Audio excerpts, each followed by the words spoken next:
This is the smallest neck ever made for a bottle of wine. It's 15 millimeters. This bottle I hold in my hands, it's a liter bottle. We was looking for the best cork. We asked the cork producer, which is the best cork you can give us.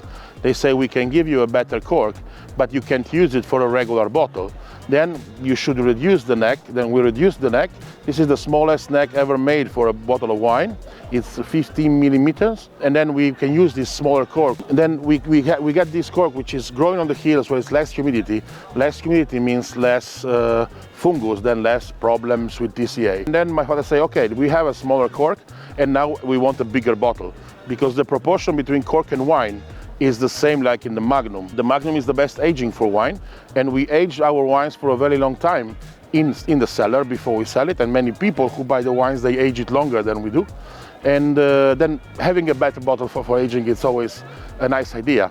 The other big reason, it was, if you sit down at a table in the restaurant and you buy a bottle of wine, the 750, it's never enough. The name Jakot, it born in the many years ago. My mom was the who really invented the name, which is nothing than just the backword of Tokaj. 2005, 2006, we took on rent some vineyards where some Tokaj Friulano was planted, and we come out with this new wine. And in that period, the DOC was changing the rules because of the name Tokaj Friulano was lost against the Hungarians. Hungary has a region, wine region, it's called Tokaj, and in Italy it wasn't possible to use the name Tokaj anymore. Then my mom said, okay, let's do the backword. We decided to use it for the Tokaj, and thanks to my father's idea was to leave the name free.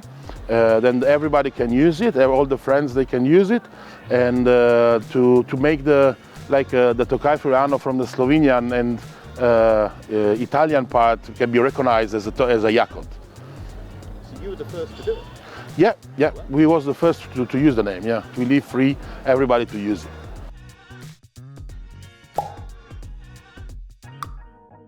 We try to serve the wines, to release the wines when we think that they are ready. Obviously, we have all these wines with the blue labels. They make 3 months on the skins and 3 years in oak. And after that, at least 1.5 years in bottle before we start to sell them.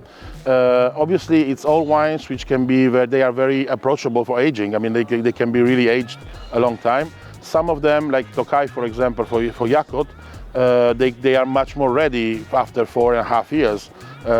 Like, for example, Ribolla, which is the most tannic and acid grape, it needs a little bit more time. Maybe 1 more year, it's always better. A good wine in different regions in the world, it's always talking about terroir, about the soil you have, about the story of the soil.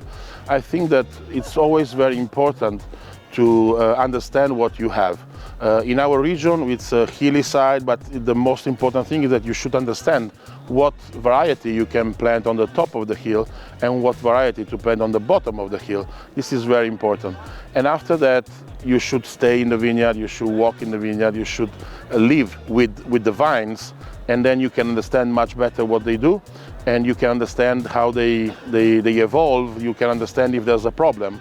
The vineyard is the best way of winemaking, because in the cellar it's basically impossible to make something better than in the vineyard. Wines are made in the vineyard, not in the cellar at all.